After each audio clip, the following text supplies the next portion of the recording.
এখন সকাল 7টা বাজে আর এখন নবদ্বীপে উঠছে। আর বাড়ির বউরা সে কোন সকালে উঠে গেছে, উঠে শ্বশুর শাশুড়ি বিছানা গুছানো বাড়ির সব কাজ এতক্ষণে মানে শেষ হয়ে গেছে, আর আমাদেরটা এখন উঠতেছে।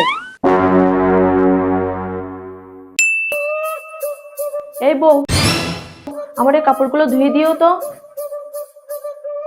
মা, আমি মাত্র কাপড় ধুয়ে গোসল করে বের হচ্ছি, আপনি রেখে দিন, আমি কালকে ধুয়ে দিব নে।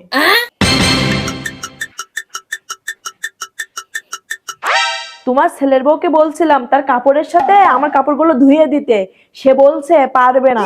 আমার কি সেই কপাল নাকি যে বলার সাথে সাথে ধুয়ে দেবে? এই বউ, কাল রাতে আমি ফ্রিজে মিষ্টি রেখে ঘুমাইছি, এখন থেকে 3টা মিষ্টি কম।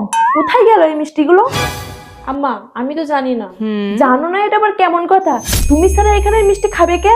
খাবারও খাইছো আবার অস্বীকারও করতেছো। যদি খাইতাম তাহলে তো বলতাম, অস্বীকার যাবো কেন? তোমার মতন মেয়েকে আমাকে চেনাচ্ছ, তুমি কি পারো কি না পারো সেটা আমি খুব ভালো রকম জানি।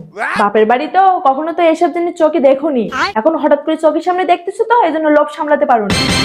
সকাল সকাল মিষ্টি নিয়ে কি হয়েছে? কাল রাতে আমার খুব ক্ষুধা লাগছিল, তাই আমি ফ্রিজ থেকে মিষ্টি বের করে খাইছিলাম। শুনছেন তো আপনার ছেলে কি বলছে? আপনি সবসময় আমাকে সন্দেহ করেন আর সবসময় আমার দোষ খুঁজে বেড়ান, কেমনে কথা শোনানো যায়।